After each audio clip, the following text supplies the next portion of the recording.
All right, stylists, buckle up because I'm going to show you how we went from this to this in just one appointment. The goal for today was to feel brighter all over and a little bit cooler, and she wanted to add some dimension with some lowlights. We also did a little bit of toning and treating on the hair extensions, but we'll get to that later. The foiling placement was really just 1-to-1, one low light to one highlight. You can kind of tell because I'm using the stripe foils for the lowlights and the kissy foils are the highlights. I like to do this when I'm working with two different colors so that I don't have to open the foil every time I forget which one I just did. In the back, she had a lot more dimension, so we did a little bit more of the highlighting through here, whereas around the face, she was pretty much solid, which you can kind of see clipped up on the left side there. So the only highlighting I did was around her face for her money piece. And then on those two side sections, I really just went in and added low light. Her low light formula was 7N, 7NB, and 7P. She wanted to be that very like cool, bright, icy. And if we want the blonde to be cool, then I like the low lights to be a little bit cooler as well. So I did kind of a brick lay pattern going up the whole back of the head. And then once we get to the top, I kind of did more of a mohawk so that I could make sure to just add a couple of baby lights. But we knew we were going to go back and root smudge them because you didn't mind having a root. Just wanted to kind of even everything out and make it not so dark on top and light on bottom. Here we are working on her money piece. She likes to have a really bright white money piece, and these were just,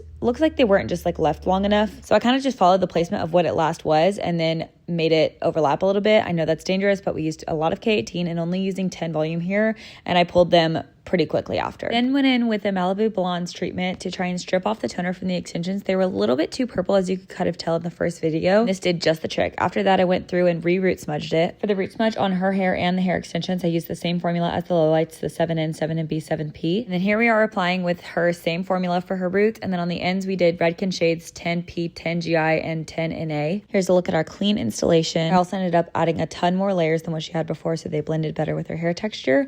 But that is our after. I'd say we made a lot of progress today.